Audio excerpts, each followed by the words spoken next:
After this knowledge, it is easily understood that, for mankind in the world, there is no question of obligation of duty. 4. The order of the universe, which is based on immutable truths, cannot be executed by the realities connected to the superficial time comprehension in the world. In order to attain the honor of meddling with such great deeds, mankind need to go through the stages of preparations we explained above. And here, the most perfect mechanism which helps them is the conscience mechanism. The shifting of the conscience mechanism towards the higher parts means that its levels of equilibrium are getting increasingly established at levels which get closer to attaining the necessary qualities for these great obligations. That is, it means the setting up of the equilibria between them, in the fields increasingly closer to the plan of duty, and the making up of the opposite components out of the materials closer to the necessities of duty.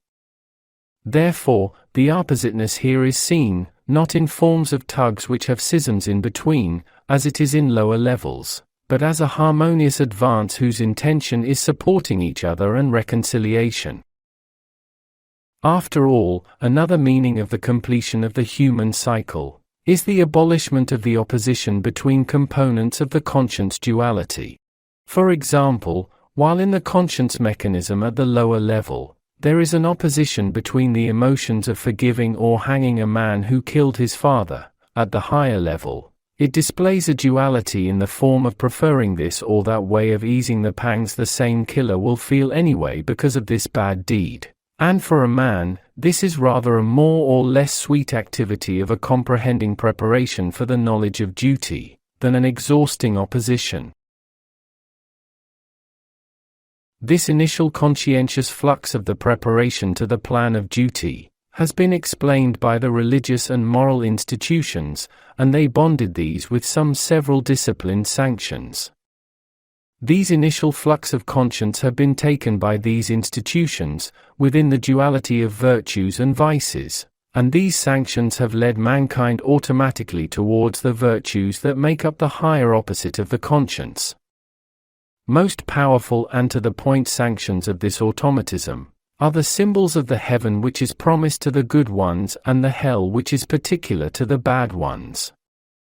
We have said that symbols of heaven and hell are up to the point. Indeed, all advances in the lower levels where the line of equilibrium of the conscience is established, and that belong to the badness we call selfishness, carry along all kinds of torture and suffering which cannot even be expressed by the concept of hell.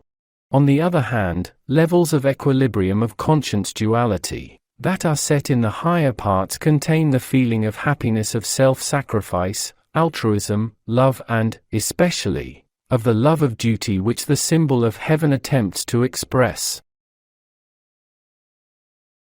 Higher levels of conscience are together with resignation and self-sacrifice.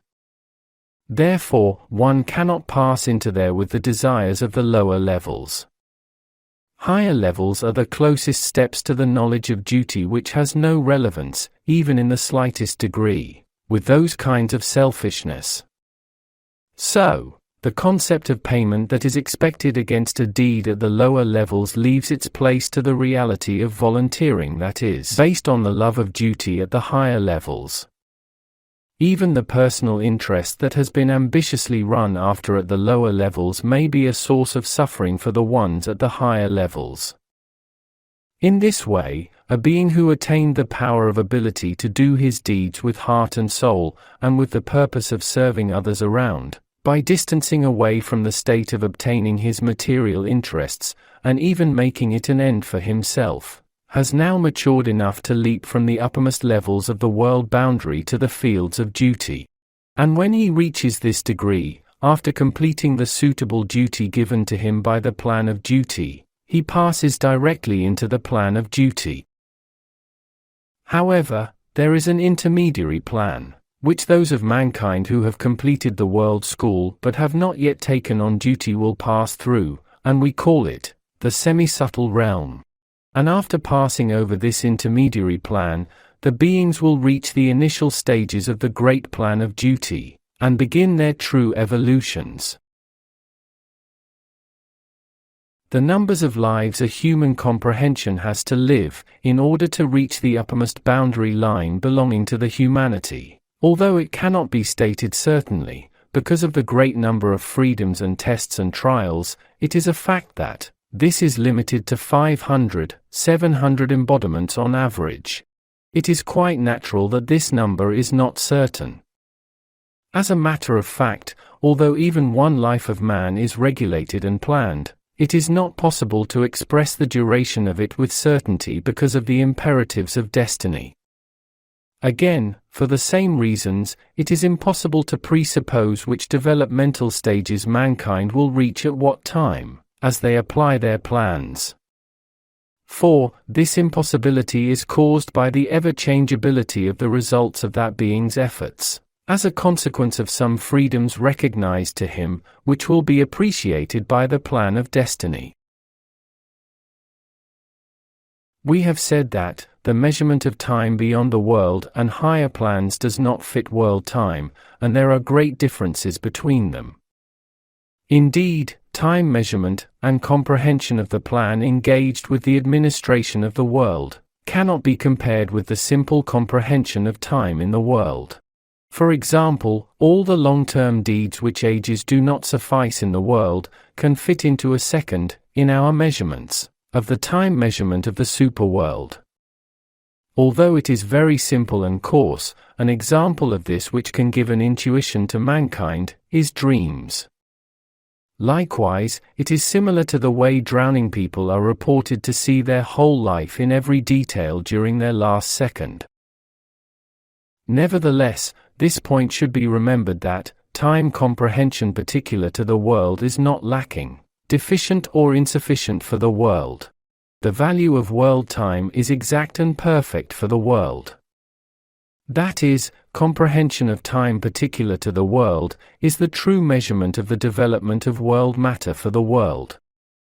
And as mankind learns about the techniques and mechanisms belonging to the world, it is unnecessary and even harmful to compare the comprehension of time particular to the world with universal time forms.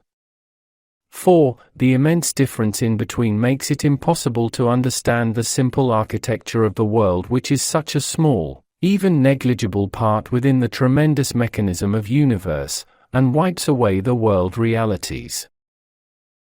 Therefore, while studying the factors and mechanisms which have given developmental direction to the world, taking the comprehension of time particular to the world into consideration is more beneficial in regard to the objectivity and clarity of world knowledge.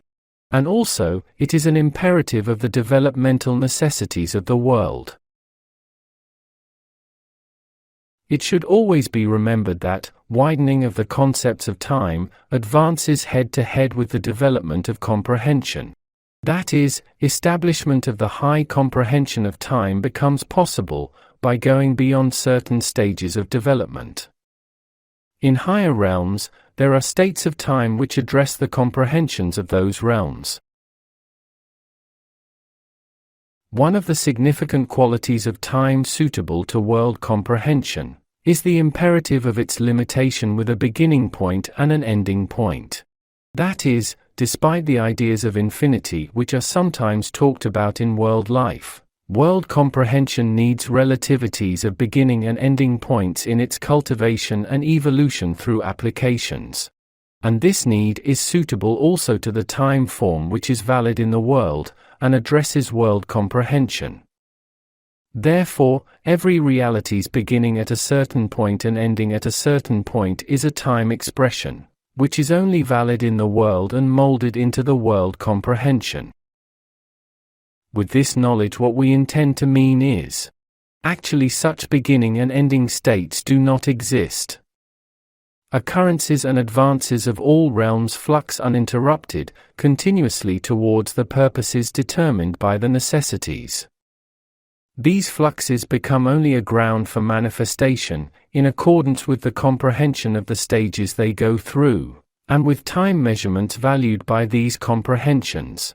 That is, conceptions of time, such as those that have started here and will end there or have ended, are based only on the measurements molded according to the world comprehension. For higher comprehensions, the meaning of such beginnings and endings do not carry the value mankind think of. They contain completely different meanings, regarding the possibilities of the time of high comprehension. Therefore, it is impossible to understand the events of the higher realms with world comprehension.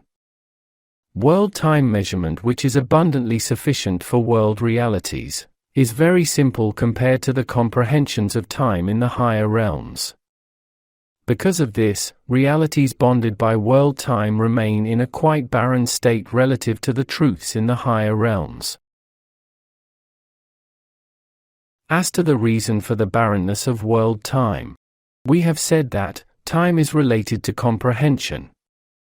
The more the scope of comprehensions expands, the more comprehensive the time system they are subject to becomes. However, the expansion in the scope of comprehension means they're gaining more values, an increase in their values. Since the comprehension of the human realm is almost within the same cadres of values, the time it is subject to is a simple system. The simplicity of this system is because of the imperative that it has to have a focus, a definite beginning and states of past, present and future.